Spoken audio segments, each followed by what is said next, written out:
Good morning, everyone. I'm very excited today from the ICFP perspective, to partner with a huge international law firm, CMS, to bring you and host you this very important webinar on dealing with employee risk effectively.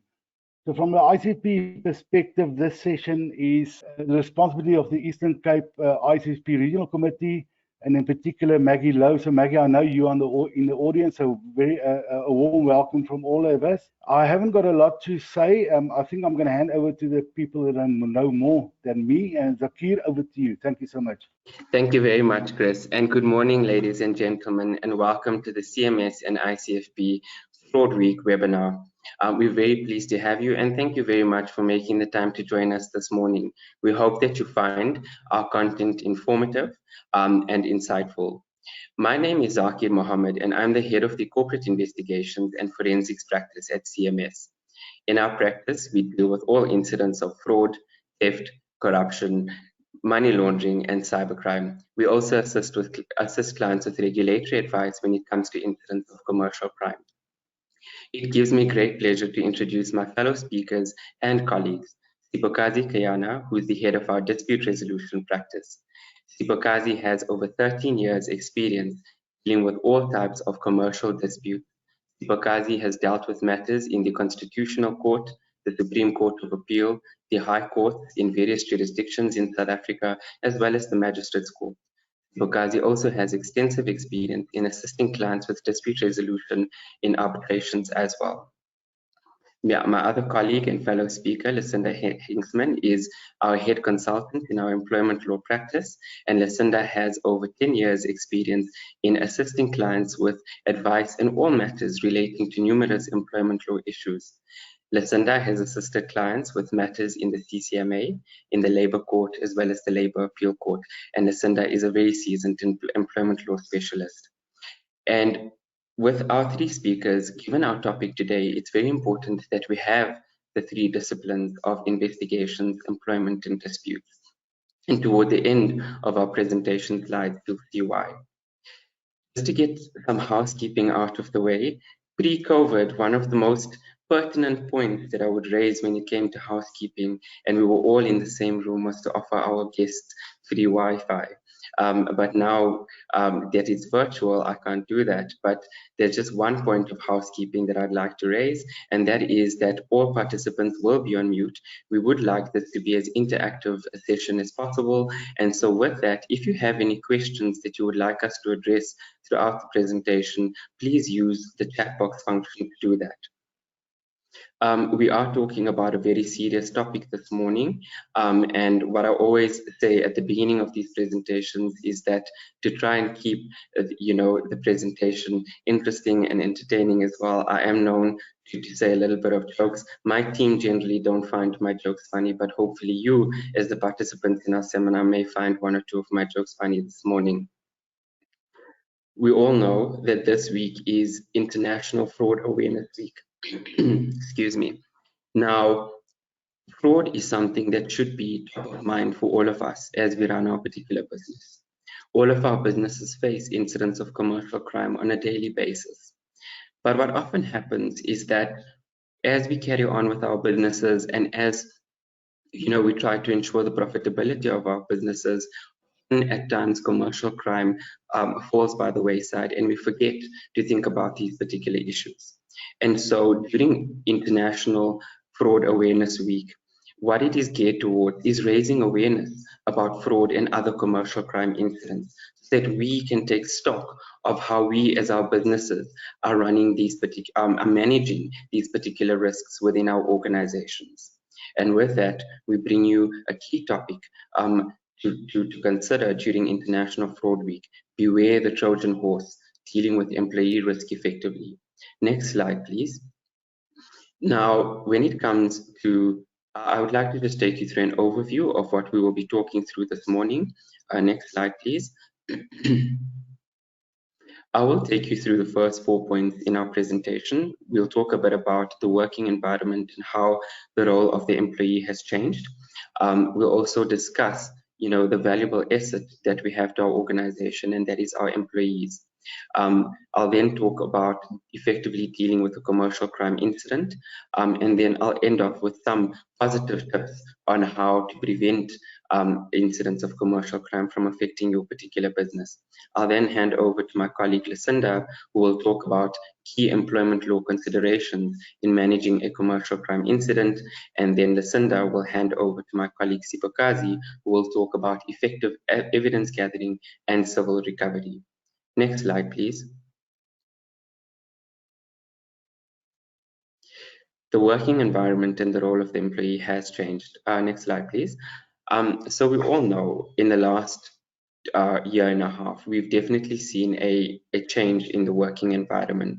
Pre the COVID era, there was always the question of whether we could allow employees to work remotely and whether our businesses would still be profitable and function effectively in the remote working environment. But now that question for all of our businesses has been answered. And so yes, there are some businesses that do need the physical presence of the employees at their offices, and there are businesses that can function completely in a remote working environment. What we are now seeing, and the trend that we are now seeing, is that the working environment is moving toward a hybrid model, where you may have some employees working physically at your office space, and you may have other employees working from home. We also now know that our reliance on technology is constantly increasing. In the last year and a half, I would say all of us have graduated in the school of Microsoft Teams and how to navigate the functionality. And some of us have also become experts in online shopping. We also know that employees want more flexibility when it comes to the working environment. The mindset over the last 5 to 10 years has definitely shifted from the 8 to 5 mindset to employees who are in a position to do so, asking for more flexibility when it comes to the way they constitute their working hours. And these considerations, all three of these, do come to bear when you're managing employee risk, because one needs to be cognizant of the change in the working environment when dealing with commercial crime incidents. Next slide, please. All right, so next slide as well, please.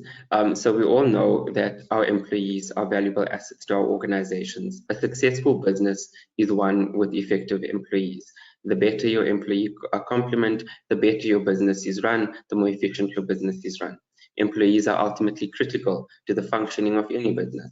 No business can function without its employees. Now, we say that employees are the most valuable asset, but yet they pose the most risk.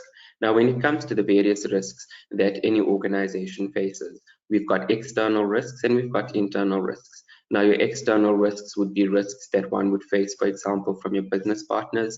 You could have risks that you face from your suppliers,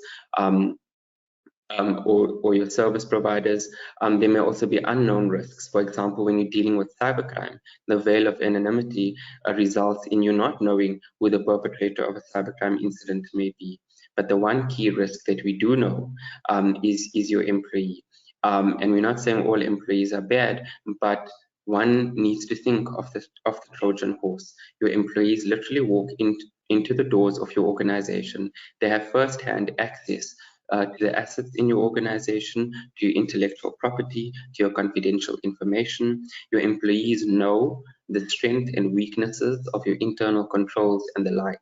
And this is why the focus of our seminar this morning is how to manage the risks that some employees may pose. Now, employee risk can come from various sources. For example, you may have a disgruntled employee who's got an axe to grind with his or her manager. His or her manager may drive a Maserati and the employee feels disgruntled that I work so hard. My manager doesn't put in as much time. Why is he or she driving a Maserati? I deserve, to take more money out of this company. You may have employees suffering financial pressure. And in the last year and a half, we know that a lot of people throughout the country have suffered enormous financial pressure, and that has resulted in, some employees taking to commercial crime to try and meet with the financial pressures that they are facing. In some instances, you may also have employee negligence. So not following a particular process or not implementing a particular internal control, which has resulted in a systemic weakness, which has allowed the perpetrator of a commercial crime to perpetrate their crime against a particular business. And so now the various risks we're talking about in our seminar this morning is the risks of fraud, theft, corruption, cybercrime, and money laundering, which we will broadly use under the umbrella of commercial crime. Next slide, please. All right. Now, effectively dealing with a commercial crime incident, and this is a very good starting point for us, and it does tie in with also the next part of my presentation, which deals with the incident response plan. How does one approach the investigation when you're dealing with a commercial crime incident? Now, in my experience in dealing with clients over the years, because this is not something that most businesses deal with on a daily basis, there's a lack of understanding and appreciation of the thought process that needs to be put in place when one is dealing with a commercial crime incident. Often what I find is that inherent in ourselves as human beings, whenever we deal with any crisis, you know, a fight and flight response kicks in and our adrenaline starts rushing and we panic and we don't think rationally and we don't plan our steps ahead and we don't think carefully about what it is that we're doing.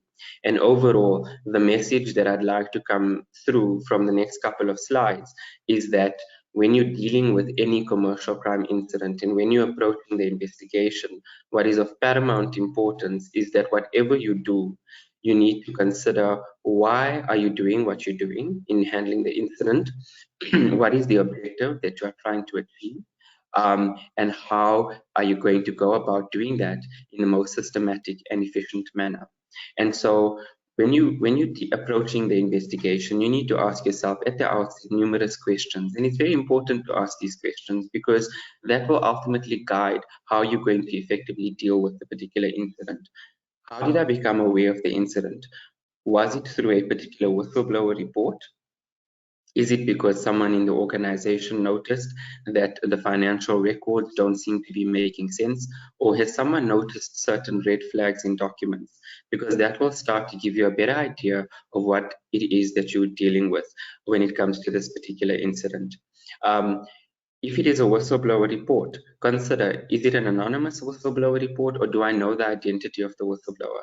This is important for two reasons. The one is, if the identity of the whistleblower is known, you then already know that I can then sit with the whistleblower and elicit more information, which will then assist with how I go about doing the investigation and understanding the particular incident better. If it's an anonymous whistleblower report, then it makes it a little bit more difficult, and one needs to then have an assessment of the information that you're dealing with in the whistleblower report. The other important consideration to bear in mind is when you're dealing with a whistleblower report, one needs to understand the protections afforded to whistleblowers by the Protected Disclosures Act, and one needs to be very careful to ensure that the whistleblower is then protected from any reprisals as a result of having made a whistleblower report. Then overall look at what information you have at the outset, because that will guide you in terms of the investigation process later going forward, in terms of what kind of information you may need in order to assist with the investigation process. Who do you need to interview during the course of the investigation process? What procedures would one need to consider when dealing with the investigation in order to obtain necessary information and evidence? One needs to also consider the level of urgency with dealing with the incident. And this is a very important point for me to make. And the reason why is because when you're dealing with an incident, I often find that, you know, people out there generally, and especially in the legal profession, we love to use the word urgent. You know, everything is urgent. But now I'm not in any way saying that when you deal with a commercial crime incident, one should not deal with it with a sufficient level of urgency. What I am saying is that one needs to not throw the word urgency to such an extent that one throws away caution or throws caution to the wind and doesn't deal with the matter systematically. So what I've often found is clients dealing with the matter and, you know, everything's urgent and we must fire this person quickly and we must get rid of them from the organization. And yes, if someone has been guilty of you know, perpetrating this type of conduct, they need to be brought to book, but one needs to gather the information properly, one needs to manage the risk, and one needs to deal with the matter systematically. And Sipakazi, in her section of the presentation, will deal with the preservation of evidence and why it is important to collect evidence in an effective manner so that you don't frustrate any legal process that arises out of a particular incident. And one example of this I can use is where a client had called me on a Sunday and he was incredibly irate because one of his most trusted employees had been misappropriating funds from his organization. And he immediately wanted to fire her the next day. And he said, I want her out of the organization and she must be gone. And I said, I understand where you're coming from. What information are we dealing with at the moment? At the same time, what level of access does this particular employee have to your infrastructure?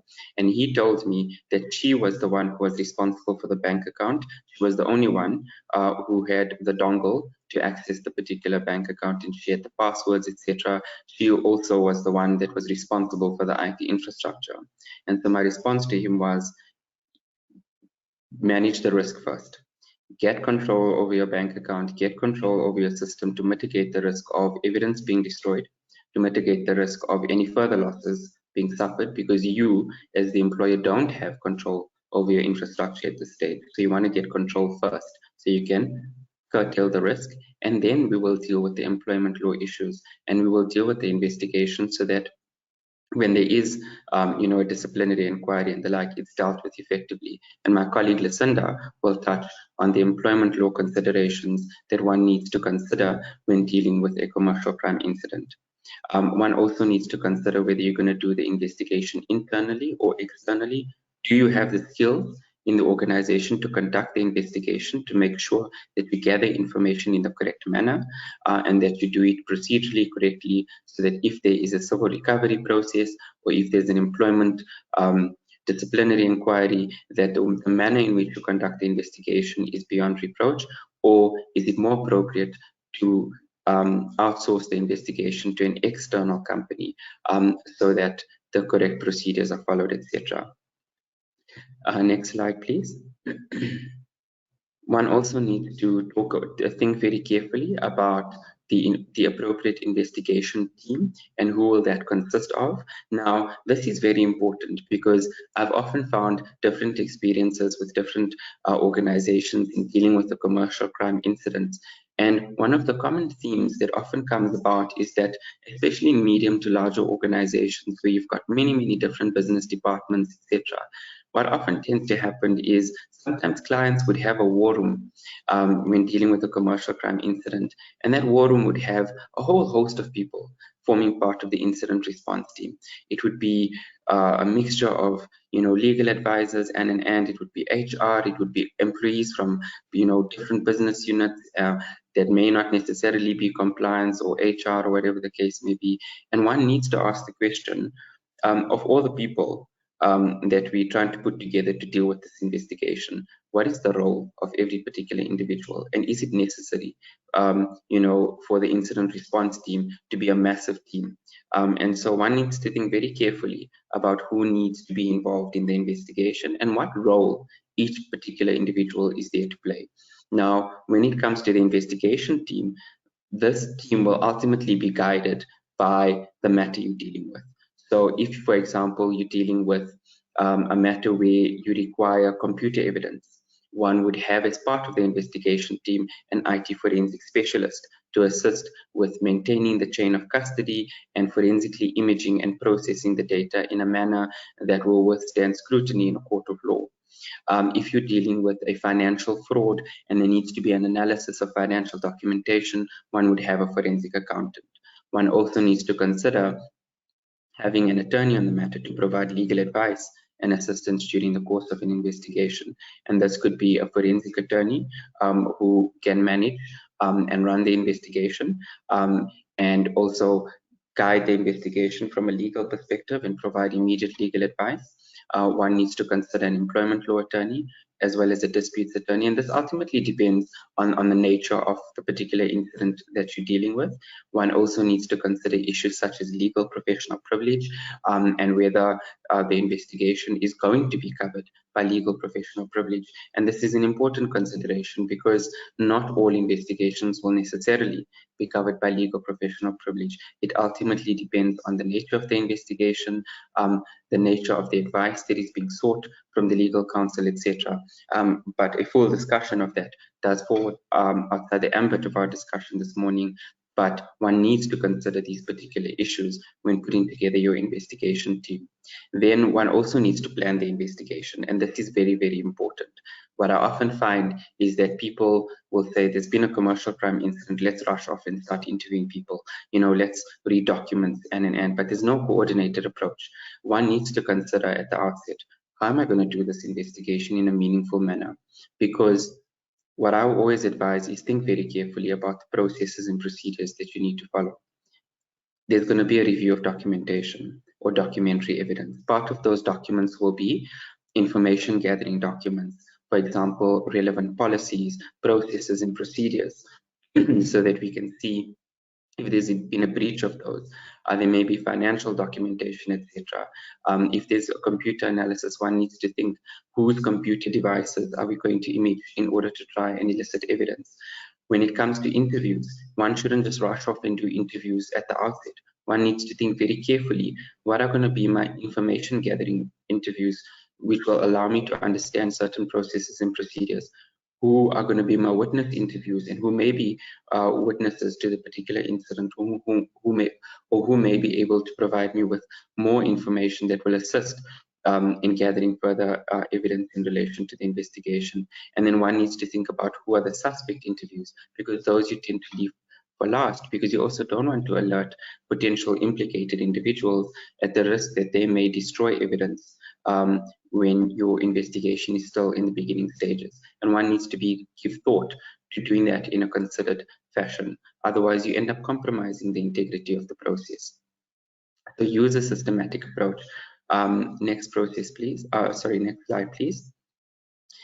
Yeah, one also needs to understand that as you do an investigation, and this is what I often, and many forensic practitioners in the industry will understand, is that whilst you may prepare methodology at the outset, and often we are asked to prepare these methodologies with a commensurate fee estimate for our clients, one needs to understand that an investigation is not a static process. So whilst you may plan to do procedure A, B, C, D from the outset, as you uncover information and evidence, that methodology needs to change. And it will be guided by the evidence and information at hand. And that is a very important point to bear in mind. Another thing is when you do the investigation, objectivity is paramount. And I often find, there's on the client side or in the business side, there's a lot of emotion, the speculation at times. But what is very, very important is that the facts and the evidence must guide the findings in the investigation. Many, many years ago, I had a junior member of my team prepare a report and put in my report a few paragraphs.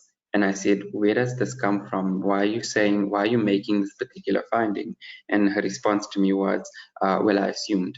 And I told her, how can you assume when you're doing it? You cannot make assumptions without you have to substantiate your findings. Every finding that you make in the investigation, every recommendation has to arise from the information that you've gathered from the evidence and the facts at hand. And that is also a very important consideration to bear in mind. Next slide, please. All right, so coming off the bat of, how does one deal with an investigation? Another important point to bear in mind is incident response. Now, when faced with any crisis or incident, what do? Instinctively, as human beings, the first thing we do is panic. We are shocked. There's a lot of emotion involved. Sometimes if it's someone that we've trusted in the organization who may be implicated or involved in the incident, there's the feeling of despair and disbelief that how could this person have done this? There may be feelings of anger, but what you should do is, and those emotions and those reactions are understandable because it is our flight and fight response. But what we should do is take a step back, calm down and plan and manage the process. And I've given a lot of pointers previously in terms of the kind of thinking that one needs to have when dealing with a particular commercial crime incident. And so when it comes to your incident response, what you should do is deal with it in the most systematic and efficient manner possible. Next slide, please. Now, I've spoken about the kind of thinking that one needs to have when it comes to dealing with a particular commercial crime incident. Now, for us in the forensic industry, in the legal firm, etc., these are issues that we tend to deal with often. And so these issues become top of mind for us. But for most businesses out there, you're not dealing with a commercial crime incident every day. If you are dealing with a commercial crime incident every day, then the question you need to ask yourself is, what is wrong with my internal controls? And you should be really concerned if you are dealing with it on a daily basis. But that said, the purpose of an incident response plan is so that if in the unfortunate incidents that you as an organization are now dealing with a commercial crime incident, that you have already a plan in place that's going to focus your mind and focus you on how you're going to deal with a particular incident, so that you're not scrambling, trying to figure out what to do, so that you don't make bad decisions in terms of who you appoint to assist with the matter, how you go about dealing with the matter, and so you also don't compromise any evidence, so that you don't compromise any ensuing legal process that may arise afterward, etc. And so the value of an incident response plan can never be understated, because it allows you to handle the matter systematically and efficiently. It prevents you from compromising the investigation process. It also allows you to mitigate any further economic, reputational, and legal risks following incidents of commercial crime. And this is quite an important point to make, is that the reality we face is not, if our businesses may face this particular incident, but one always needs to keep in mind when my business may face a particular incident, and one needs to prepare on that particular basis. And now,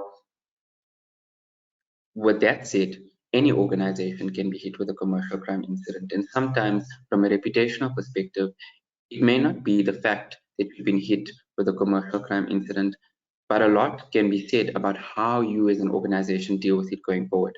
So if you've been faced with a commercial crime incident and you've dealt with it poorly, that is just going to add to a loss of public confidence or customer confidence in your organization, and a reduction in employee morale. But if you've been faced with a commercial crime incident and you deal with it effectively, it can also raise customer confidence and raise employee morale, where people can say it was an unfortunate incident that had happened, that faced the particular organization, but the organization dealt with it effectively and meaningfully. And so a lot can be said about that. And I've dealt with matters where, for example, a client has been faced with a data breach. And data breaches are a huge risk that organizations are facing in our current dispensation. And the manner in which the client had dealt with the data breach said a lot about the organization. So initially, there was a panic from the customer side of, there's been a data breach, personal information has been compromised, but the client had an incident response plan in place, and they implemented it effectively. And they communicated effectively to their customers, to their employees, and to other stakeholders about the entire process and how they were managing it and how they were dealing with it.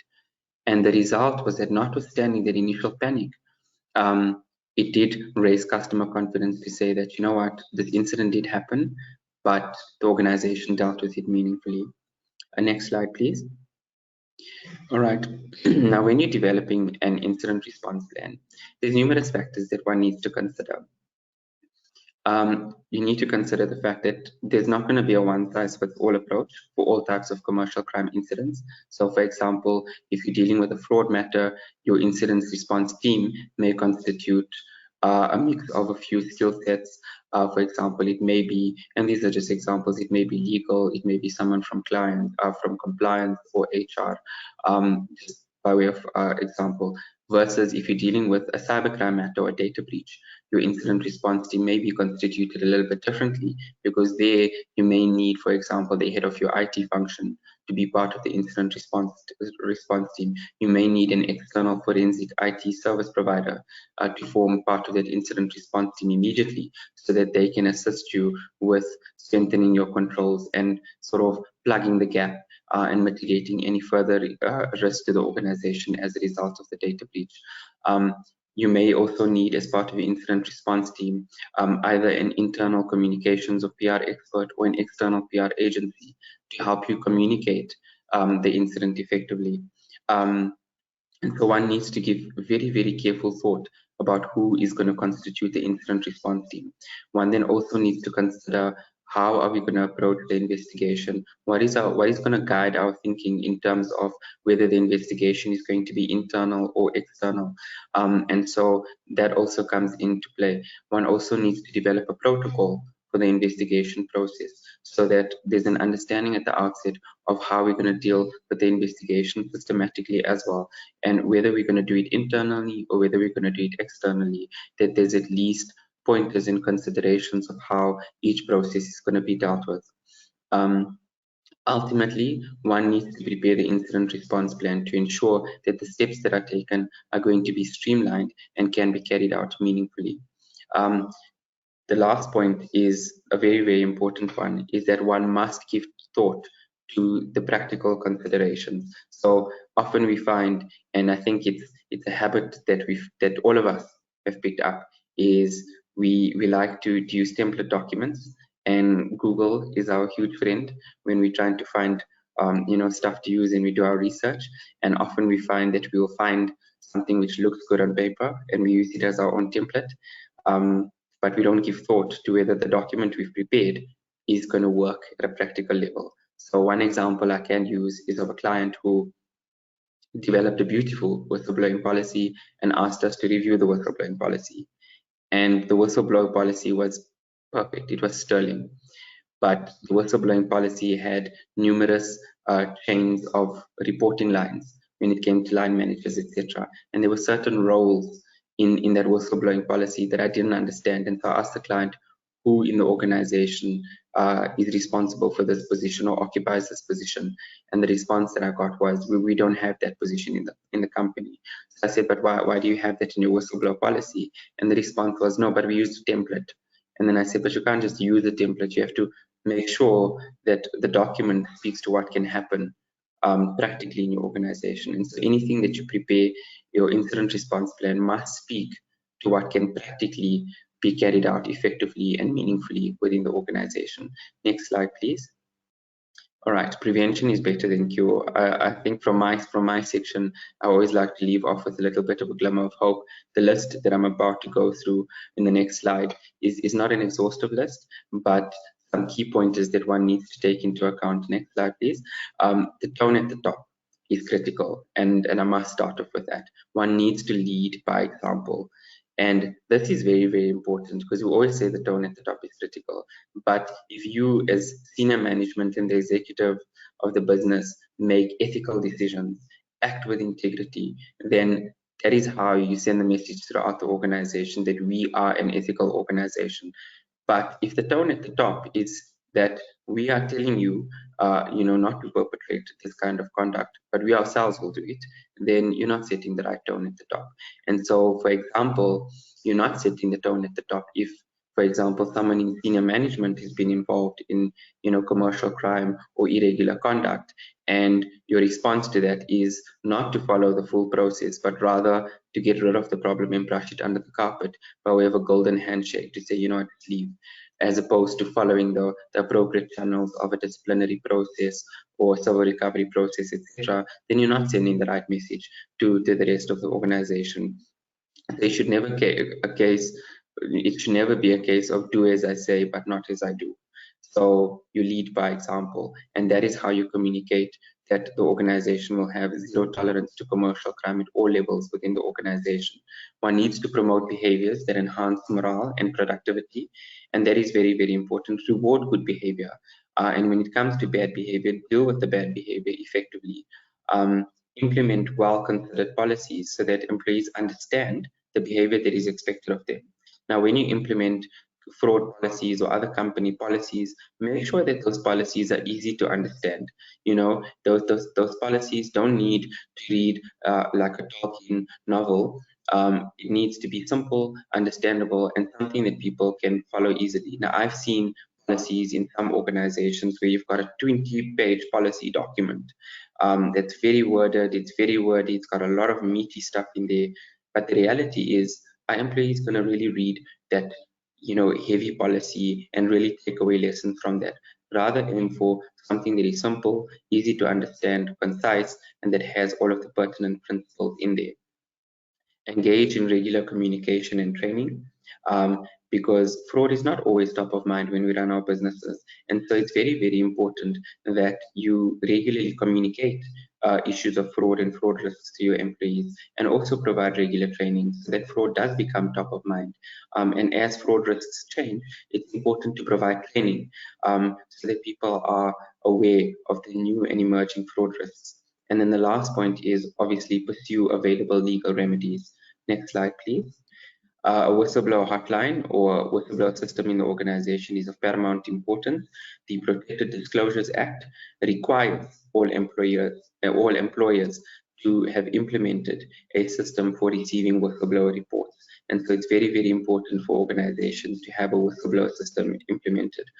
Do your employee reference checks, have segregation of duties and checks and balances. And then also when it comes to exit interviews, those are very, very important.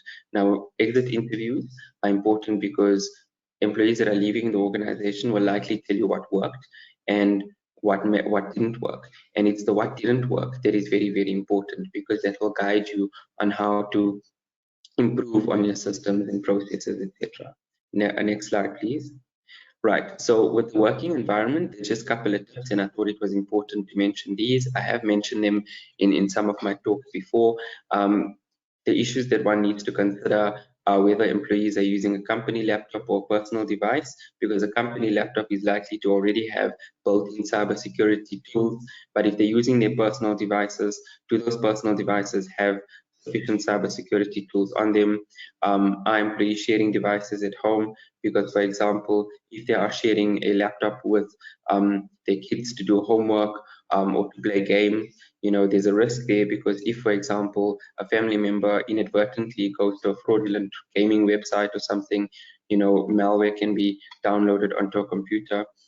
What is your employees' reliance on their home IT infrastructure, and how secure is that IT infrastructure? So one needs to consider, the levels of security that employees would have on IT devices, etc., when they're working from home, and that's very important. Next slide, please. All right, personal emails should not be used for work purposes. That's very, very important. Don't print sensitive documents at home, because if those documents get lost, or if those documents are just discarded in the trash, criminals could get a hold of those particular sensitive documents. And the reality we live in is that criminals do dumpster dive, where they literally search garbage bins for sensitive and personal information. And that is also sometimes how data breaches or cybercrime incidents happen, is because cyber criminals literally will go and dumpster dive to look for that kind of information. Use a virtual private network or VPN to access the company's network, because it's much more secure. And then sensitive data, don't save it locally, because if a laptop is stolen, then you lose the data, and then cyber criminals have access to that data. So data needs to be saved on the company's server, because that is going to be secure, and then understand an organization's IT and security policies. Next slide, please. All right, so that brings me to the end of my section of the presentation, and I do know that I have gone a little bit over time, and so I'm just going to see if there've been any questions raised in relation to my section before I hand over to Lucinda to continue. I don't see any questions, and so I am going to hand over to my colleague Lucinda to take us forward on how you deal with the employees involved. Thank you. Thanks, Zach. Morning, everyone. I'm now going to move on to the employment aspects of these issues. The different topics I'm going to touch on this morning are suspension. Then I'm going to move on to looking at how we can start to do things differently in terms of the disciplinary action we take against these employees, and looking at what is actually required in terms of fair procedure. Then lastly, we're going to look at how we start changing the realm of drafting allegations against employees, and so that we don't get caught in the trap of having employees found not guilty on the basis of a miscategorization of charges.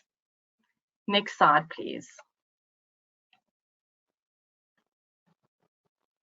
Right, on the first topic of suspension, an employee, of course, should be suspended as soon as allegations arise that the employee may actually be involved in the fraud or corruption or whatever may form part of the investigation. You certainly should not wait until the end of the investigation to suspend employees. As soon as a suspicion arises and there is enough to give you a feeling that they may be involved, the employee should be suspended. It used to be that the law required you to hold an informal pre-suspension hearing with an employee and give them an opportunity to provide reasons as to why they should not be suspended before the decision was taken. However, that has since changed, and the Constitutional Court has said that it is not necessary to provide the employee that opportunity. However, many employers did codify this procedure and therefore may need to look at changing their disciplinary codes and procedures, because they will still be bound by that, even though at law that has changed. An employee must, of course, be suspended on full pay. In terms of the length of a suspension, there is no law which prohibits the length of time over which an employee should be suspended. However, some employers do have in their code of conduct the length of time over which a suspension may take place, and therefore you should watch out for that. However, it is advised that does not get codified. And if there is no such thing in the code, there is no reason for the employee to remain on suspension until the end of the disciplinary action. Of course, I often get the question asked, what do we tell everyone about the employee being on suspension? Of course, it does have a reputational risk, not only for the employer, but also mainly for the employee, who may ultimately be found that they are not actually guilty or involved in the fraud and corruption. Therefore, it is always advisable that both clients as well as internally, they be told that the employee is simply on leave. An out of office should be put onto the employee's email and auto forward all the emails to the individual who will be dealing with the employee's work while the employee is on suspension. Next slide, please. Of course, the timing of suspension, I did mention this earlier, is of critical importance. And it's important that the employee is not confronted with the allegations prior to suspension, or definitely not at the end of that inquiry, not suspended. Of course, if the employee is prior alerted to what the allegations may be against them and is not suspended at that point in time, this will provide the employee an opportunity to go back and begin destroying or deleting any evidence that you may not already have in your possession, and of course, which would link directly to them. So once the employee has been suspended, you must ensure that you retrieve all of your company information from that employee, most importantly, a laptop, as well as any company-issued phone, and ensure that a team, as part of the investigation task force, is there to mirror the devices immediately. This also safeguards the custody of evidence and provides you with a copy of everything that is sitting on those devices on which you can work with safely in the investigation while still preserving the evidence that may later be used in court. Of course, we've seen that a lot of employees are now working from home, and it's not simply as easy as calling an employee in to be suspended. And therefore, it is recommended that the employee do be requested to attend at the office and not alerted prior as to why they are attending. Once the employee has been suspended, someone should go back to the employee's residence immediately following the employee being suspended to retrieve the company data. There should not be a lag between those two. Of course, you will lose your most valuable evidence. Many companies also may not have a communications policy. It is very important that a policy be put in place that reiterates that anything that sits on an employer's server or IT systems and equipment is free for the employer to intercept, monitor, and use.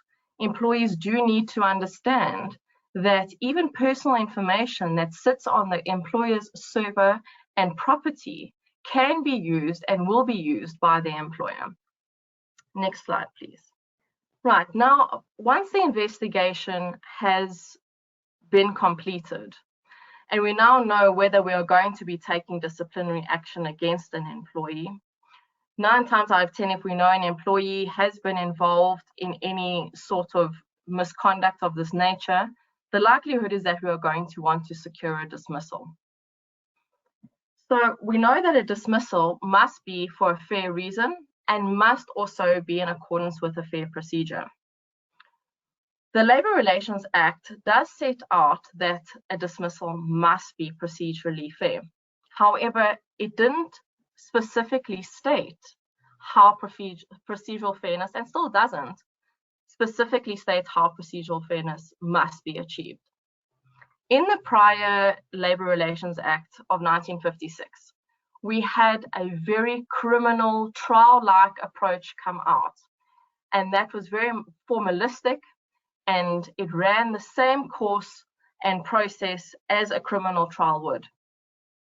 When the new LRA was introduced, which is in 1990, I call it the new LRA, but it was 1995, they introduced a Schedule 8, which set out in item 4, which we're about to have a look at, as to what procedural fairness should look like, but also in an attempt to deformalize this process and not make it as stringent and as criminal-like as we had been seeing in the past. Next slide, please. Now we've got Schedule 8, Item 4 on the screen, and I'll just read for you to see what the actual language states. Normally, the employer should conduct an investigation to determine whether there are grounds for dismissal. This does not need to be a formal inquiry. That is very important. The employer should notify the employee of the allegations. The employee should be allowed the opportunity to state a case. The employee should be entitled to a reasonable time to prepare the response and to be assisted by a trade union or fellow employee. After the inquiry, the employer should communicate the decision. Next slide, please. So in essence, what we are looking at is the very basic following points. You conduct an investigation. You notify the employee of the allegations. The employee must then be provided with an opportunity to prepare and to respond, and have an opportunity to be assisted if necessary. After that, we need to then communicate the decision. Of course, it is important that the correct decision maker is appointed. It needs to be someone who is impartial or ideally independent, who is able to assess what the allegations are against the response and therefore make a decision following that. Next slide, please.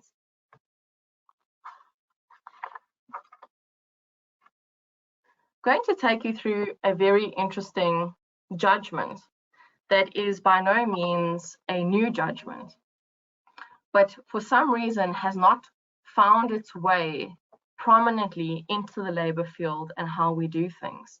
However, it does speak to the actual intended purpose of Schedule 8 that we saw come into the LRA in 1995. Next slide, please. In this matter, the employee was dismissed by her manager. The manager sat as chair, not necessarily something I would advocate, but that is what happened in this instance. She was found guilty of the allegations against her and dismissed. She took the matter on to the CCMA. The commissioner agreed with her that her dismissal was procedurally and substantively unfair. Avril Elizabeth took that matter then on to review to the Labour Court, and it went before Judge Andre van Niekerk. Next slide, please. Van Niekerk made very important points, drawing distinctions between the criminal style approach that we had versus what was actually intended in terms of Schedule 8. He came with the following very important principles. that the elaborate principles and procedures that were being applied in the prior LRA were ineffective and were no longer appropriate. There was meant to be an intention to deformalize the proceedings and to ensure that processes were more streamlined. The process only required the employee to be provided the opportunity to respond to the allegations. Next slide, please. Importantly, it needs to be a speedy process and it should not impede on the workplace efficiencies. We all know too well that these processes can be overly burdensome and take weeks or months, or in some instances, even years to complete. It is not meant to have been the process. Most importantly, he points out, and this will be a consistent theme, is that managers and employers in general are not experienced judicial officers. And it should not, therefore, be held to the same standard that we would in a criminal trial. An inquiry, you'll note that in item 4, there's the language there where it says that it does not need to be a formal inquiry. He clarifies that that word inquiry is not meant inquiry as in sitting in a room together, and that inquiry only meant dialogue and reflection. There's nothing which states that we need to sit in a room together, leading witnesses with cross-examination and then having an outcome. There are two passages that I want to take you through from this judgment that further emphasize this point. The first is that for employers, this right of resort to expeditious and independent arbitration was intended not only to promote rational decision-making about workplace discipline, it was also an acknowledgement that the elaborate procedural requirements that have been developed prior to the new Act were inefficient and inappropriate, and that if a dismissal for misconduct was disputed, arbitration was the primary forum for determination of the dispute by the application of a more formal process. What Van Niekerk is talking about here is the arbitration process, that if you had to then go challenge your dismissal, you would go to the CCMA or your relevant bargaining council, or in some instances the Labour Court, but mainly the CCMA. His point being that at the only point at which there should be any formal application of a process should be at the CCMA. Ironically, the LRA tasks the CCMA with determining matters with the less amount of formality as possible. So if the CCMA is tasked with that and must not run things either in a criminal style, it just shows you how far wrong we have gone from the internal employment space and how informal the LRA actually anticipates a dismissal to happen at that level. Next slide, please. He goes on to state, there is clearly no place for formal disciplinary procedures that incorporate all of the accoutrements of a criminal trial, including the leading of witnesses, technical and complex charge sheets, requests for particulars, the application of the rules of evidence, legal argument, and the like. Unfortunately, everything he has just described is everything we still do. So often you will know the most common way of a dismissal occurring is through a formal disciplinary inquiry. And it is exactly these things that happen, the leading of witnesses, the cross-examination. We make charge sheets incredibly complex. And when lawyers get involved, the rules of evidence and legal argument just become astronomical, and generally then the matter runs for weeks or months. So we have not, in many ways, moved away from this at all, despite the Labour Court having found that it is totally inappropriate and entirely not what the Labour Relations Act intended. So of course, where are we in our current landscape with bearing in mind that we've not made this move? So despite Schedule 8 and despite Avril Elizabeth, The stakeholders continue, stakeholders being still the employers, employees, trade unions, the CCMA and bargaining councils, as well as courts. We continue to apply this criminal justice model because it's what we know, it's what we're comfortable with, and in that also comes the uncomfortableness for an employer to move away from it.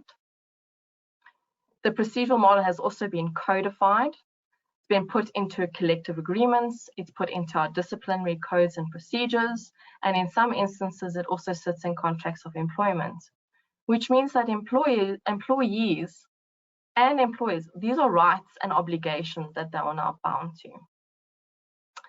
Of course, as I've spoken about, it's become a precedent. It's what we're very comfortable with, and so it's what is expected.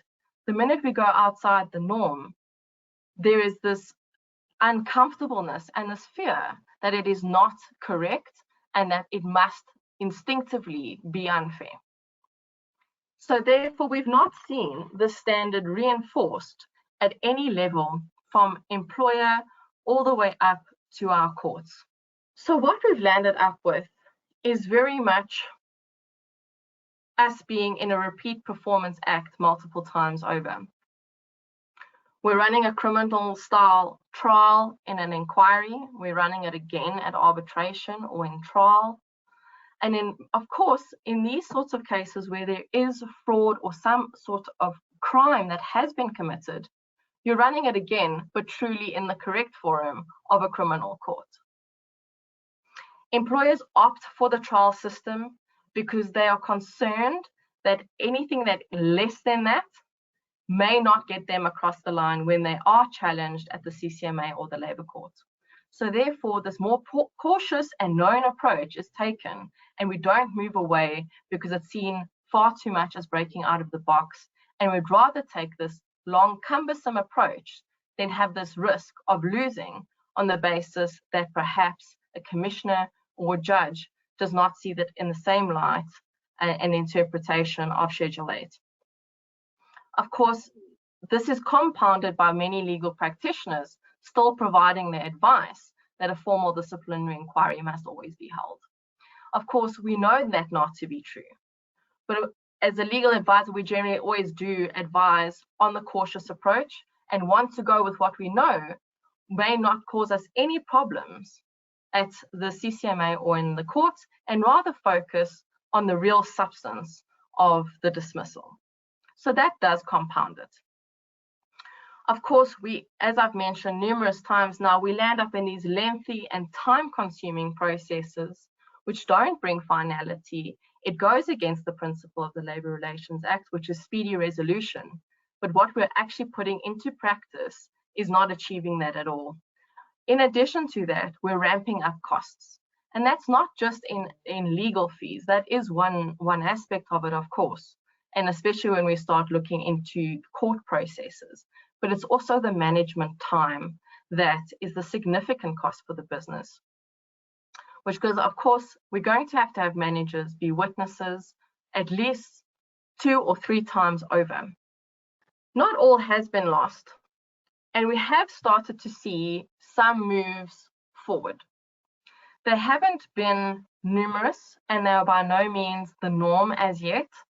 I personally hope we will get there, and my advice often to my clients now is amended and trying to push these things more into what was envisioned, and to also save clients the time, the money, and of course get speedy resolutions from an employment perspective, so that we can focus, especially with these sorts of investigations that involve fraud and corruption, to the criminal element, which we can then see justice on that end. Where we have started to see some movement is in mass dismissals. That is the NUMSA and transport case. We are starting to see that where employees are embarking on mass unprotected strikes, the courts are accepting that we do not have to hold disciplinary inquiries in respect of all 2,000-3,000 employees, and that merely providing them with an opportunity, and by putting notices up that we are contemplating dismissal because of your actions, you have 3 days in which to respond as to why you should not be dismissed, and then effecting a dismissal is fair. But of more particular relevance, what we're starting to see as well is a combining of processes where an employee may not necessarily be sitting in a traditional disciplinary process, and they are sitting in some other forum, such as a commission, where they are facing the same allegations and being dismissed off the back of that. The best example on that at the moment is with Mr. Tomoyani and with SARS. When he was called before Judge Nugent on the Nugent Commission, he knew the allegations against him. He was given an opportunity to appear before the commission. He declined. On that basis, once Judge Nugent had issued his ruling, his recommendation on that, and he had recommended that Mr. Moyani be dismissed, SARS acted off the back of that and dismissed him. You can see how that has already met all of the procedural requirements. He knows the allegations, he was given the opportunity, he declined that opportunity. And therefore, there was already a recommendation by a judge on those allegations, which SARS could rely on. Hopefully, we will start to see employers applying perhaps something similar coming out of the Zondo Commissioner, but we will have to wait and see how that comes out. Where we are also starting to see some movement is with written representations. For example, one of the cases I've got on your screen is the Nelson Mandela case. In this instance, the employee had a number of allegations of misconduct against her. She was not able to attend the disciplinary inquiry on the basis that she claimed that she was suffering from depression and anxiety. The chairperson then made the decision that the matter would proceed by way of written representations. The employee was provided an opportunity to submit her reasons and her defense to the allegations, as well as reasons as to why she should not be dismissed. She was ultimately dismissed and she challenged that. However, again, this went before Andre van Niekerk in the Labour Court, where he found that written submissions was perfectly substantiated with Schedule 8, and that fair procedure had been met. She'd been told the allegations and she'd been provided that opportunity to respond. He took no issue with the dismissal whatsoever, and interestingly found that she had been afforded the opportunity of an independent chairperson sitting in the inquiry or determining the written representations, which he found was an added bonus because it was not required at all by the LRA. So that was very interesting, and that we are starting to see a lot of written representations being used. It can also be used, which is relevant to today's topic, when an employee has already been imprisoned. An employer does not need to wait for an employee to either be released, to finish their sentence, to even have had their trial concluded. An employer may dismiss an employee prior while they are incarcerated. You are able to notify the employee in writing of the allegations, advise the employee that you are contemplating dismissing them based on the allegations, and provide them an opportunity to give you written representations as to why they should not, or a defense to the allegations. This is also becoming perfectly acceptable by our courts, which is very useful because sometimes we do find an employee being arrested prior to us being able to take that disciplinary action against them.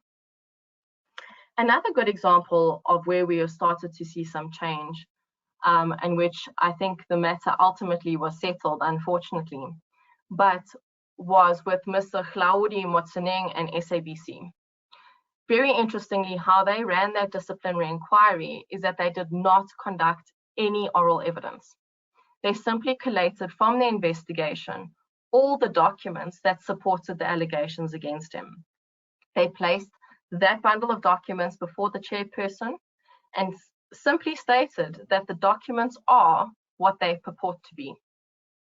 The chairperson then had the duty of looking at the allegations, looking at the documents, and then deciding on a balance of probability what he believed to be true.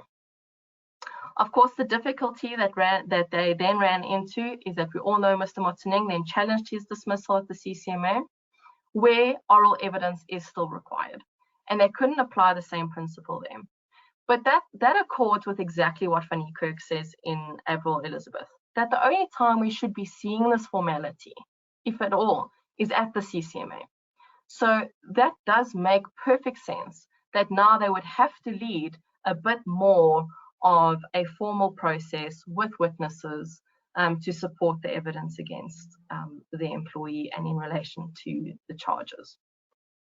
So we are starting to see this move forward, which is great to start to see. We just need to see more of it as a norm, and hopefully we will start to see more and more of it. Next slide. Of course, the question all boils down to what can we do, and what can be done about this to see the change that is so desperately needed, especially in an environment where it is being increasingly criticized as difficult to do business in South Africa. Our employment laws are there for a very good reason, and they are there to protect employees because of our historical abuse of employees. However, it also has made things incredibly difficult to get rid of employees where there is such blatant misconduct, such as fraud and corruption within many, many industries and businesses. Of course, the first step to us making any real difference is that all stakeholders need to be involved. It needs to start from the bottom to the top. We need employers, employees, and trade unions all to get on the same page. We need the CCMA and we need the courts to start recognizing and applying these principles as well. Next slide, please. One of the most important aspects in getting this right is educating all stakeholders. It is useless if we do not have, at a bare minimum, employers, employees, and trade unions all educated on what the law does and does not provide for. Often what we are seeing is that when you do try to do something that moves away from the formal disciplinary inquiry, is it makes people instinctively uncomfortable, and especially your trade unions, they believe it is unfair and that this is not the process, and it just leads to more and more disputes being referred to the CCMA. The CCMA has an incredibly high number of referrals per year, and a lot of them actually come down to people not understanding or being sufficiently educated on what the law does and does not provide for. Of course, the earlier intervention of a legal practitioner, the better. I am a huge advocate of employers being upskilled rather than just being involved when we already are in a dispute and it's a litigious process that we cannot necessarily get out of, or which is going to cost each party something. The earlier the intervention, the better. And that obviously, as my colleague Zakira has already pointed out, being involved in the investigation process can help hugely. We of course then help throughout the entire process, advising on what the allegations against the employee should be, as well as then how that process should run thereafter. Having that support throughout may very well assist in a dispute not being referred. However, that of course is not always in our hands, but if it is referred, in actually being able to overcome it much easier and much quicker. We need to start seeing collective agreements as well as disciplinary codes and policies being changed and redrafted and allowing for more flexibility. The more rigid and process-driven your policies are, the more you're bound by them, and then we can't begin to see the change and move away. So those really do need to be revised, and collective agreements obviously being with our trade unions, we need to see them also buying into the process that there may be, they of course won't like a quicker process, but it may be a more efficient process. We need to start, of course, seeing the buy-in from CCMA and the courts. There needs to be a reinforcement of what Schedule 8 truly encompasses. We need to see them applying a less formalistic approach. We need to have them move away from endorsing when things have been so formal that equals the fairness. Right, moving on to the last topic, just going to have a look at the drafting of allegations. You can already see we try to change our language from not saying drafting charges, because that's exactly what you do in a criminal setting. And where employers often lose a matter is that a lot of emphasis is placed on the categorization of the misconduct. I have seen time and time again employers charging an employee with fraud, with theft. These are all criminal concepts. They are crimes. And each of them have elements that must be proven in a criminal court in order for an employee to be found guilty of the crime. And often what goes wrong is then many chairpersons, commissioners, judges, then start looking for those elements of the crime in order to prove your charge. But we're obviously in an employment setting, and so we need to start bringing things into the more informal realm and not having employers held to a standard that is not necessary to secure a dismissal. Of course, one of the biggest differences is that in the employment space, we only need to prove things on a balance of probability. And so for us to be adding in different elements of an allegation is totally unnecessary. But also we'll see through this case from the Labour Appeal Court, we see them driving the agenda that categorization of charges needs to actually not be taken as seriously as what it is. But of course, we do need to start seeing a change in how employers craft their allegations so that they don't fall into this trap of having to prove additional criminal aspects in an employment setting. So this case involves EOH Ubuntu versus CCMA. EOH, in this instance, provided an employee to Westbank, and the employee then went on to provide a IT authentication code. As you know, when you buy a new Microsoft Office suite, you get a code in which to register that suite, and it gives you the licenses for which you can and cannot use that software for. He went and provided his girlfriend's mother with a code that was applicable to Westbank and their software for her to use in her personal capacity. She didn't ultimately manage to get it to work, which was something that was raised. But anyway, he was ultimately charged by EOH for theft, fraud, and dishonesty. Once all the evidence had been led at the inquiry, the chairperson found that the employee was guilty of negligence. Of course, as we can see, that was not a categorization that was there. It was not a charge.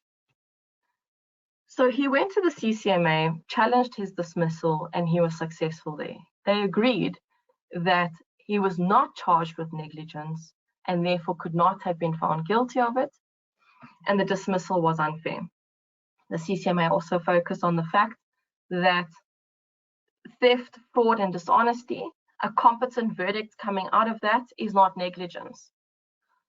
They went to the EOH, went to the Labour Court. The same thing occurred there. The Labour Court found that the dismissal was unfair on exactly the same basis as the CCMA, that negligence was not a charge and it was not a competent verdict to the charges. Of course, this comes back to Andre van Niekerk's exact point of the formality and the use of this criminal system, because competent verdicts is a concept in criminal law. It is not a concept in employment law. So we shouldn't be looking at what a competent verdict is from theft, fraud, and dishonesty. However, EOH did not give up, thankfully, and they went to the Labour Appeal Court. If we can go to the next slide, please. The counsel for EOH referenced this very important passage from another judgment of Mayors, which I'll just read out to you quickly. He quoted, "Before dealing with the issue of sanction, I need to re-emphasize that an employer is not and cannot be expected to frame a charge sheet in respect of misconduct committed by an employee as one would prepare a charge sheet in a criminal matter. The importance of a so-called charge sheet in a misconduct inquiry is to set out the allegation that constitutes the misconduct so that the employee is aware of the case he is required to answer. It is the allegations that constitute the misconduct which must be considered and a conclusion arrived thereon." This is perfectly in line with Avril Elizabeth and exactly the point of where we need to be striving and going to and what needs to be reinforced by our courts. Next slide, please.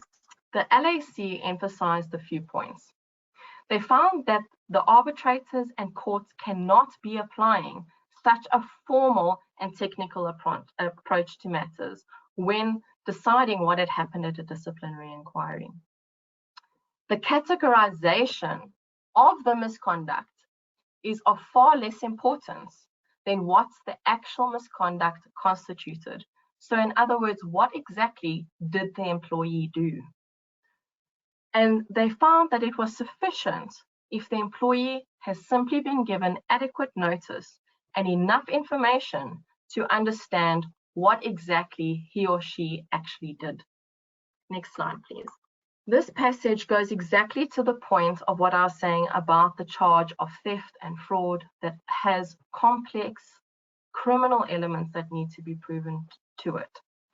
They stated, for example, it is not uncommon for an employee to be charged with theft and for the evidence at the disciplinary inquiry or arbitration to establish the offense of unauthorized possession or use of company property. That's exactly it. The whole point being that in theft and as well as fraud, there are additional elements, there's intentional elements that need to be proven. But when an employee has simply taken something unauthorized or misappropriated funds, it is simply the action of having taken the property or the funds, and it was unauthorized. That is the beginning and end. We don't need to prove the additional criminal elements of intention in particular. They went on to say that there is no prejudice which flows from the incorrect categorization and when appropriate disciplinary action may then be imposed. This is the crux of it. It will be enough if the employee is informed that disciplinary inquiry arose out of the fact that on a certain date, time, and place, he is alleged to have acted wrongfully or in breach of applicable rules and standards. This goes to the real point that the employee simply needs to know what exactly did he do.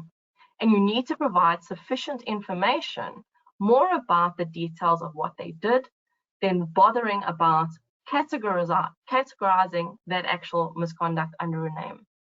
Next slide, please. The LAC ultimately upheld, and I know that this has come as huge assistance to employers, but not many know about it. But they found that there is no requirement for competent verdicts to be used in disciplinary charges or for even be mentioned during an inquiry or on the notice to attend the inquiry where the allegations are set out. They also confirmed, and this is the real test at the end of the day, where a chairperson is going to move away from the actual categorization, if it's on the charge sheet. If they're going to move away, the real test is if there is no prejudice, if the employee would not have led a different case at all or would have no different defense if that categorization had actually appeared on the allegations. That is the true test that needs to be applied. And on that basis, the LAC found that the employee was fully aware of what he had done. He would not have led any different a defense to his actions, and therefore the chairperson, having found him guilty of negligence and finding dismissal being appropriate, was totally above board and fair. This is a huge case that really does help change the landscape in terms of allegations and shows us that we can start to move away when we are informing employees of allegations. we can move away from categorizing that conduct and merely focusing on what the employee actually did. Next slide, please. So what are the lessons ultimately that we can take away from this? Of course, it is, and I have mentioned this previously, it is worth investing in building a good relationship with an employment attorney. They'll be able to assist you with not only upskilling your HR department, but also your managers in anything to do with employee discipline and how that should unfold. HR and managers should also be upskilled in terms of drafting the allegations, or of course just having your legal practitioner draft them for you. We also need to focus on ensuring that a competent chairperson is appointed. Of course, you can see how critical that chairperson was in the EOH matter. Yes, it was a risk for him to deviate from the categorization, but he was correct because he couldn't have, on the evidence provided, have actually found him guilty of theft or fraud. But he could find him guilty on the negligence on the evidence before him. So it's very important you appoint the correct chairperson. And definitely, if you're using internal managers, which is totally appropriate and which is envisioned by the Labour Relations Act, that those managers attend training by a legal representative on how to be a chairperson, what to look out for, and how to deal with what may be presented to the chairperson during whether it's an inquiry, written submissions, or any other way in which we may now hopefully start moving towards. That is the end of my presentation. I'll just have a quick look at if there's questions. I see there are a few. Let me just get to the beginning of them. Sorry, please bear with me.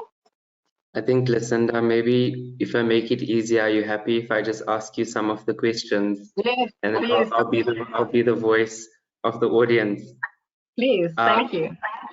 All right, so I think the first question that comes in, and I'm aware that there were 2 questions in my session, but I'll deal with those after Sipakazi's chat. The first question, Lucinda, is from Davison Magagula, who asks, will withholding salary during suspension to recover loss by the company still hold water during suspensions? No. The short answer on that is absolutely not. Please stay away from withholding money at an employee during a suspension. So by and large, the concept of an unfair suspension has been dealt away with, but if you are withholding salary or any remuneration, that will trigger an unfair suspension. The best way in which, and the only time, should I say, that you can actually recover funds from an employee is in one of 2 ways. Either you can lead evidence or through whichever process you choose to dismiss the employee, have the chairperson make a finding that they should repay. Of course, the employee is free to challenge that, but it is one way in which you can recover funds. But remember, as an employer, to ask for that. Alternatively, the employee can sign an acknowledgement of debt. The Basic Conditions of Employment Act does not allow us to simply withhold when we have suffered a loss, unfortunately. So until it's proven that the employee actually did it and the chairperson finds that there should be a repayment of the funds, then that can happen. Otherwise, you need an appropriate acknowledgement of debt where the employee acknowledges they owe you that, and then you agree the terms of how they will pay that back. Right, thank you, Lou. The next question is from Kabelo Matoa, who says, what about when the crime happens offline? So a company truck driver, for example, steals goods off the truck and sells it for self-gain. The driver plans a hijacking of the truck involving external individuals. How should these be handled? And when evidence cannot be digitally traced? So the tough one is, of course, when we don't have evidence, how do we prove it? And I suppose the biggest thing there will come down to how did we become aware of it?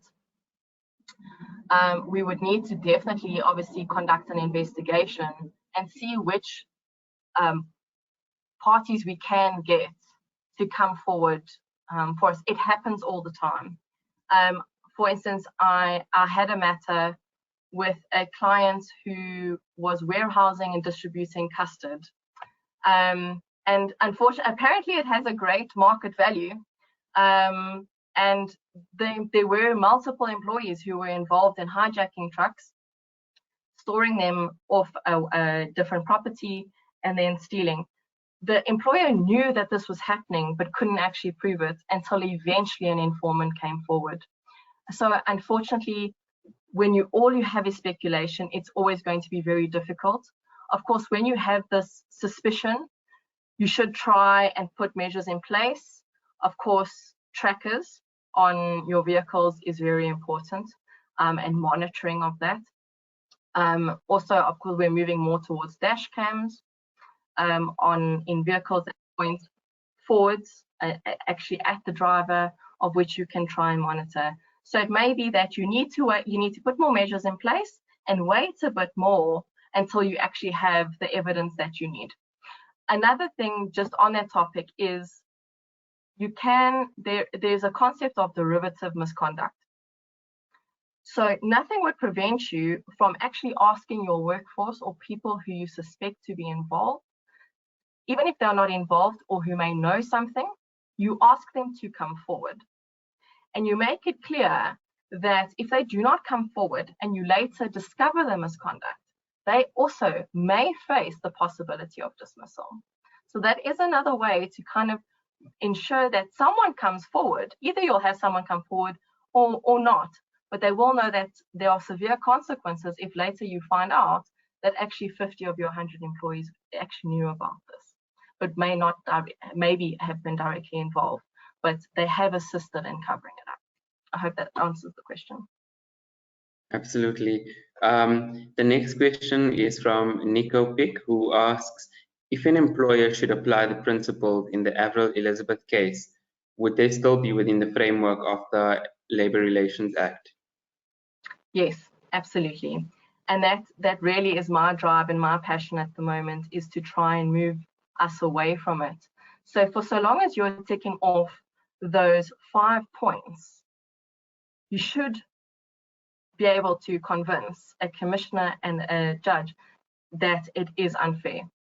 And that's where it does come down to, judges generally are very much on top of these sorts of things, but it does come down to us educating chairpersons as well as ensuring that our commissioners are properly educated, that this actually does constitute a fair dismissal on procedure.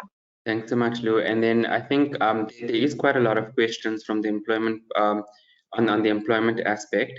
So Lou, with your permission, I'll maybe pose the last question, and then maybe we can hand over to Sipokazi so she can present on her section, and then we take up the questions after that, if you're happy with that. And then the last question for now is, can a dismissed employee still go to the CCMA and claim that a disciplinary hearing was procedurally unfair, even though the employer did everything according to the Labour Relations Act? Yes. Unfortunately, our law does not prevent an employee from referring a dispute, even if the dismissal was 100% within the law. Our legislation doesn't provide for minimum requirements.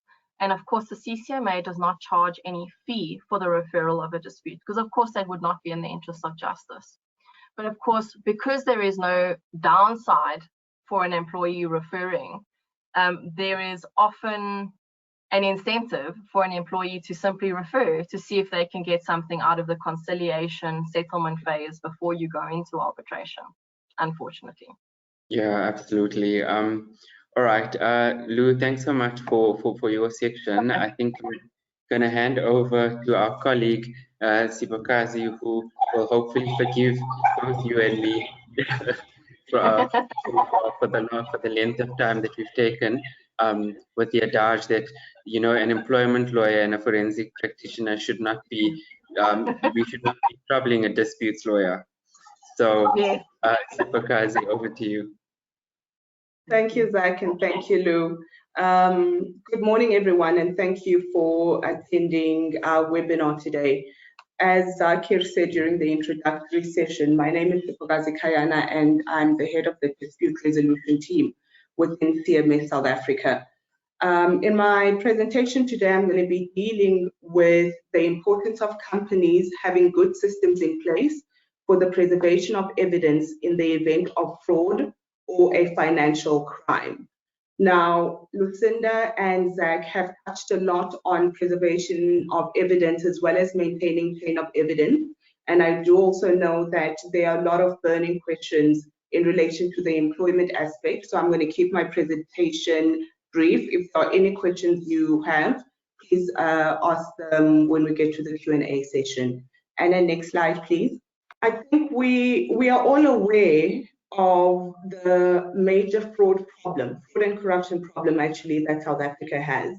In fact, a 2020 PwC survey found that the country now ranks third behind India and China in terms of the number of reported incidents of financial crime.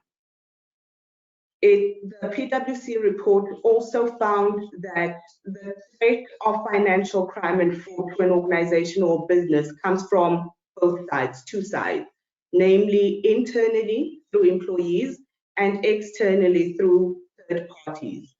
The percentage of perpetrators that are internal is about 41%, and the percentage of perpetrators that are external is about 36%.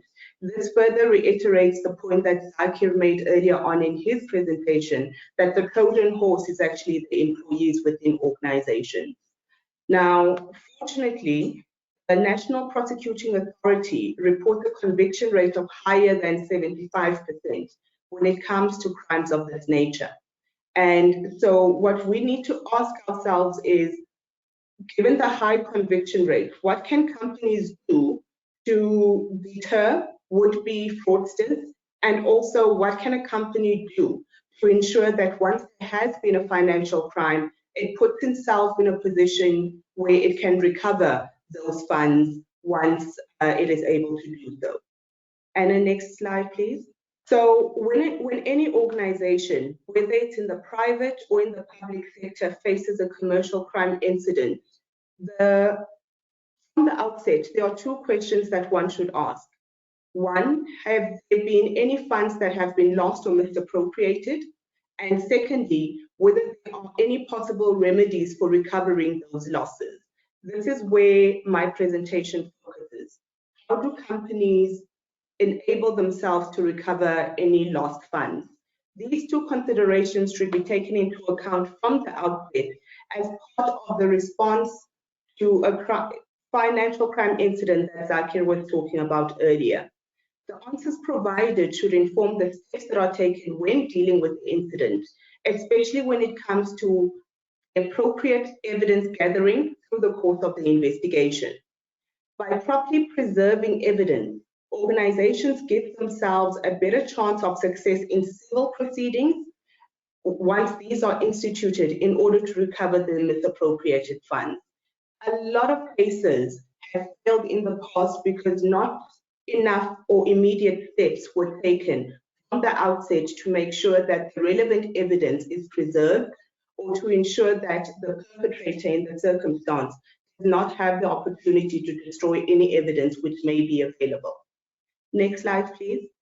As discussed by Zakir, there are various remedies to the preservation of evidence. He also touched in his presentation on the types of professionals or experts one can engage in order to make sure that there is a preservation of evidence, from your IT experts who would be able to mirror devices, your forensic accountants who would be able to do an analysis of the financials. I'm going to touch on two additional remedies just for the purposes of getting us to the Q&A session, and namely those two issues that I'm going to deal with are anti-pillar orders, and secondly, what an employer can do in relation to devices or its network in order to preserve evidence. Now, one of the most important tools any South African organization has in its arsenal is the anti-pillar order. It is named after the most prominent case on the subject, Anton Pillar KG versus manufacturing processes.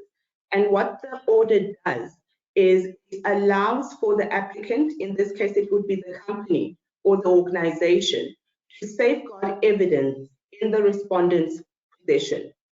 This safeguards the applicant from the respondent destroying any evidence that may be material to the company being able to prove a claim against the respondent at a later stage. It is at this point when dealing with Anton Pillar orders irrelevant who is found guilty or who is likely to be found guilty.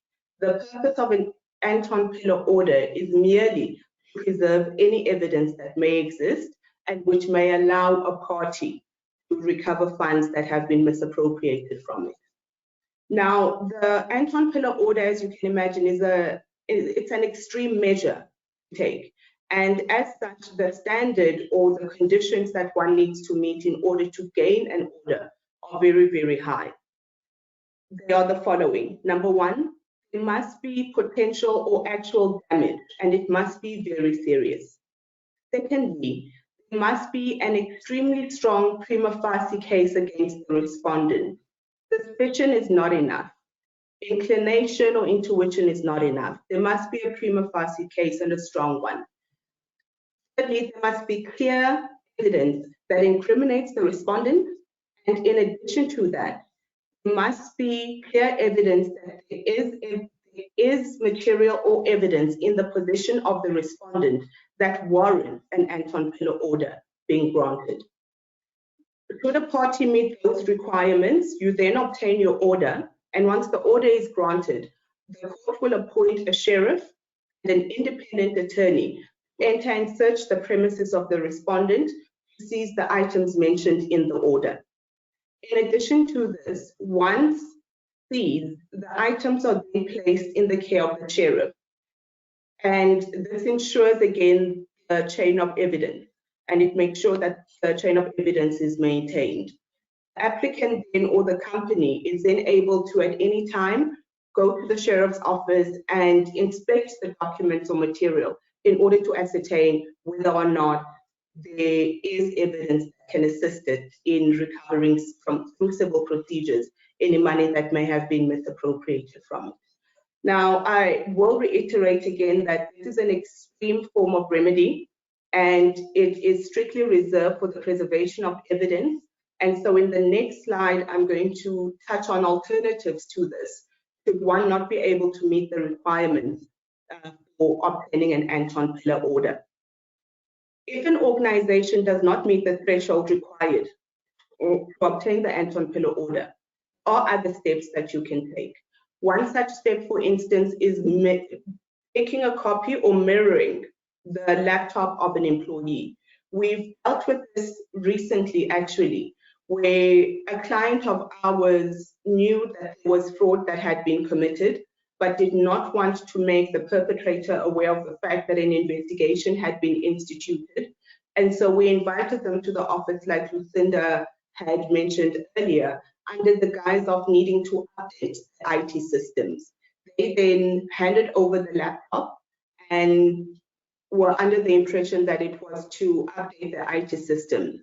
In the background, we had our IT forensic guys copy and mirror the laptop, and we were able to obtain and preserve evidence, hand back the device to the individual, and continue with the investigation without them even knowing that that had all occurred.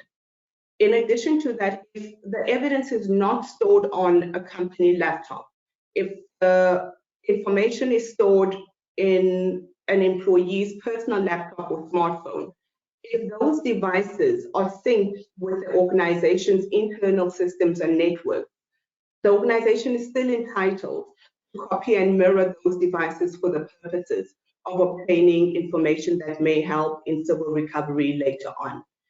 I think the most important point to note in relation to both the remedies that I've spoken of, with Anton Pillars and copying and mirroring devices, is you need to act on more than just a suspicion. There need to be justifiable grounds for taking those steps. We know the standards are different, with Anton Pillar standards being higher, but in both instances, there need to be justifiable grounds.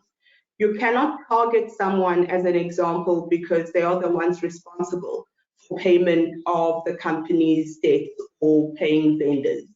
There must be something more than that. And just from the top of my head, it would be if, for instance, you see that an employee's lifestyle does not necessarily conform with the salary that they are earning, and especially if that non-conformity occurs during a period where you know there has been a financial crime or there has been fraud committed against the entity. Next slide, please, Anna. Thank you. So, like I said, I'm going to keep it short so that we can move to the question and answer session. But just in closing, fraud can cause extreme financial and reputational damage to any organization.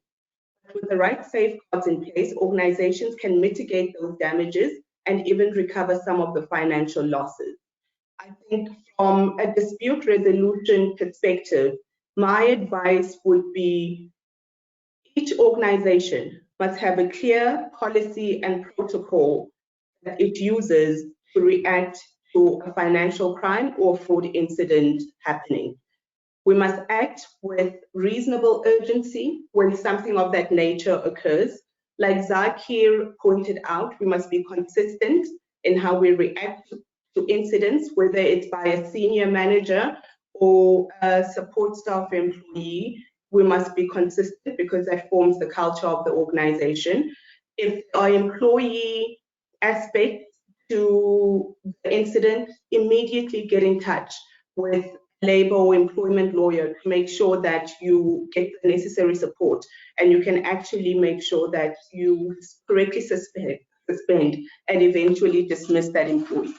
And lastly, it's not enough to lose money and get a dismissal and get a conviction. I think everyone who's ever found themselves in the shoes of someone who's dealt with a financial crime incident wants to recover the money that has been stolen from them. As such, it's very, very important to immediately preserve evidence, consult with the dispute attorney, find out what your rights are, find out what assets may belong to the person that you suspect responsible for the crime, and immediately put in place mechanisms that will put you in a position where you can recover the stolen funds at the end of the day. Thank you. Zach, are there any questions? Thank you so much, Sipakazi. I'm just having a look at the question list. From the dispute side, there is from Ivan Briek. Are there any decided cases regarding the personal devices of employees that can be examined when these devices are synced with company internal systems? Yes, they are. So, like I said earlier in the presentation, if an employee uses its own personal device, but it's synced to the employer's network or systems, there is authority that you can have access to those as well. I hope that answers your question. Absolutely, and I think Sipakazi, the one point that comes out from your talk on the preservation of evidence really ties the other two topics together quite nicely, because when you're dealing with civil recovery, and from having worked with you in providing litigation support when you have done your civil recovery matters, the way the investigation is done and the way the evidence is gathered becomes critically important when you're running your litigation process, because it could potentially make or break your case. Am I right? You're absolutely right. This is why I'm emphasizing that the importance from day one of having an incident response policy in place and making sure that there's a huge emphasis in evidence preservation. If you get it wrong from the beginning and evidence is lost or the chain of evidence is not maintained, it's really a lot of difficulty that we can come across when we try to recover those funds that have been misappropriated. Absolutely. All right, so I think we've got about 5 minutes for questions. So I'm just going to ask Lucinda if she wouldn't mind just coming on video so that we can deal with all of the questions. I think before we jump into the questions, if we had a poll on who was the most popular lawyer, from the forensic lawyer to the employment lawyer to the dispute lawyer, it's definitely going to be the employment lawyer who has questions. But in order for me to not be accused of being evasive on the questions that were posed to me during my slot. I'm going to address the 2 questions that were addressed to me, and then we will address the questions that were posed to Lucinda. So the first question that was posed to me was regarding the matter of urgency. How do you classify the urgency of incidents? It's a very good question, and there is no right or wrong answer when it comes to that. The answer to that is it depends on what kind of commercial crime incident you're dealing with, and really the facts of the matter as you have it at the time the incident is discovered. If you're dealing, for example, with a data breach, there's definitely going to be a very, very strong sense of urgency. So there you're dealing with extreme urgency because you want to contain the breach immediately. So containment of the breach is critical, and getting that investigation done as quickly as possible on the basis of urgency is critical for numerous reasons, including the fact that when you're dealing with a data breach, you might have to shut off certain business functions and systems, and you want to make sure you can get those up and running again. There's notification obligations to the regulators. If you are subject to the European Union's GDPR, there's a 72-hour notice period which you need to comply with to notify the regulator. In South Africa, there isn't a prescribed time period. However, you cannot delay notifying the information regulator. So one needs to be cognizant of that. If you're dealing with a money laundering incident, for example, and you're dealing with a suspicious transaction, there's a 15-day reporting period to the Financial Intelligence Center, which one needs to be cognizant of when you're dealing with that kind of incident. And so that will also guide you in terms of the speed with which you need to act. If, for example, you're dealing with a historical commercial crime incident, so for example, a misappropriation of funds has occurred a month ago, but there is no immediate risk of further loss of funds, then make sure you're managing the risk and that you're not going to lose any funds further. But the level of urgency there is not the same as the data breach where you're going to lose sleep, in the sense of you have to work through the night and there your level of urgency, I would rate it a little bit less, but not to say it's not urgent. So that is more or less the kind of thinking that one would have in dealing with the level of urgency. Then the second question was, and I think this ties into some of what both Lucinda and Sipokazi had spoken about, is what do you do when people refuse to hand over their cell phone or laptop for an investigation? They insist it belongs to a family member or is a shared device. And so when you're dealing with that, usually we follow a pragmatic approach, and it goes to what Sipokazi said about, you know, how you preserve the evidence, etc., because the employer has a right to oversee, you know, its assets and to protect its business and to protect its assets. But I think Sipokazi, I don't know if you want to add something to that, because it touches on what you spoke about. Absolutely. So it's not uncommon for someone to refuse to hand over a device, especially using the excuse that it's a shared device. Now, when you bring an application such as an Anton Pillar application, it's brought in on an ex parte basis, and you list the device's information or documents that you require be removed from the person for purposes of preservation of evidence. You can also list devices that belong to family members, and you can also list devices that are shared devices if you have justifiable grounds to state that there may be information on those devices. And saying it's a shared device that I share with my child that she uses to watch Cocomelon, I don't know, or it's a shared device that the child uses for homework, it's not a defense. If you set out your case properly and you meet the requirements that are set out, you will be able to also confiscate and, you know, seize those devices as well. I must also state that the reason why Anton Pillars are ex parte applications is so that the person who's suspected of being the perpetrator does not have the opportunity to destroy any evidence that may be on their device or any other device. So if there is a suspicion or there is a prima facie case against someone, I would not recommend that you ask people to hand over devices.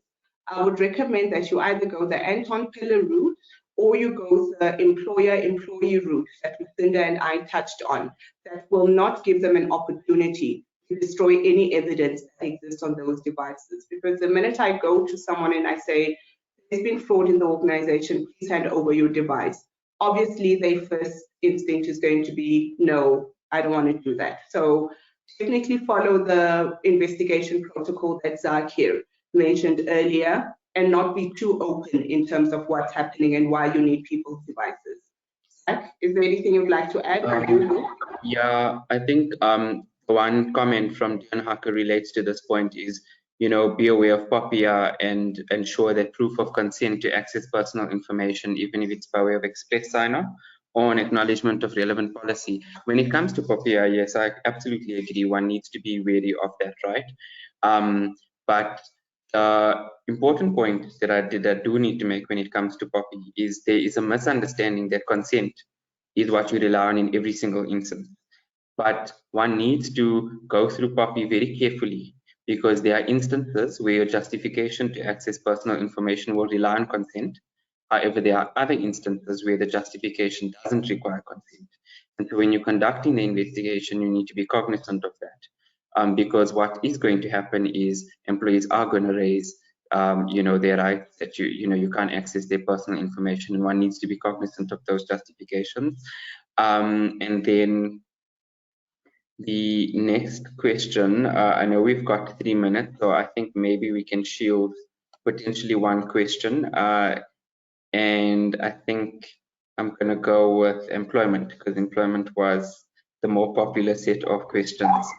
And so the question is, Samson McDowell to Lucinda, is an employee entitled to request to make written submissions to supplement oral representations made at a disciplinary hearing? And is the employer obligated to consider these supplemental submissions after the disciplinary hearing has been concluded? Thanks, Zach. I've also got through the question, so I may be able to give short answers to the other ones very quickly. But on that question, once you've appointed a chairperson, that will sit purely within the chairperson's realm of deciding. So it won't be the employer's decision. It will be, assuming the chairperson is not from the employer, the chairperson will have to make that decision as to whether it would be appropriate in the circumstances. If there is new evidence that sits into those submissions, then definitely it should be allowed. And I mean, you should always err on the side of caution of allowing employees to put forward as much of a defense as possible. And of course, if they're going to make additional representation, the employer should be given an opportunity to respond. I just want to clarify. I know there was a comment on the section with regards to please differentiate between government employees. That absolute disclosure on that, everything we've spoken about today is with regards to Labour Relations Act employees. So if an employee is not subject, especially your government employee, are not subject to Labour Relations Act, this is not applicable to them. They have totally different procedures that must be followed in terms of that. And I think an important question, which was a follow-on from the issue of recovery of funds, attaching the pension fund. As soon as you dismiss an employee, you may write to the pension fund and request them to attach it with the proof of the employee having been found guilty, and you can then attach the funds pending either a settlement or outcome of further proceedings. So that is a possibility, but it is only after the actual dismissal of an employee. Thank you so much, Lou. Okay, we've now hit 12 o'clock, and I know that is now the end of our webinar, so I think we're going to close off. We're aware that there are a lot of questions that we haven't been able to answer. We will get an attendee list, and from there we will respond to the questions that we were not able to respond to directly to those who posed the questions. With that, I would like to thank my colleagues, Sipokazi and Lucinda, for a wonderful presentation. It has been an absolute pleasure presenting with you this morning. I would like to thank our audience and for attending our seminar this morning and for spending time with us. We do hope to hear from you, so please give us a shout by email, call. We'd like to hear from you. And then also from the ICFP, thank you for giving us an opportunity to do this joint webinar with you. We know that the ICFP is really at the forefront of creating awareness around fraud and fraud issues in the fight against fraud and corruption. And from our side at CMS, it really has been a privilege and an honor to do this joint webinar with the ICFP. So thank you very much, Chris, from our side at the CMS. Thank you, Zakir and Sitati and Husna. It was an absolute pleasure to work with you guys the last few weeks. It's always great that to partner with business and the industry as a whole. And we've got this fight against fraud and corruption. It's critical that we throw our resources and our skills together to fight this war that we are currently fighting. So thank you a lot. Thanks a lot for everybody, to all the delegates, attendees, all the ICP members, and we'll see you soon. Thank you. Thanks so much, Chris. Thanks, everyone.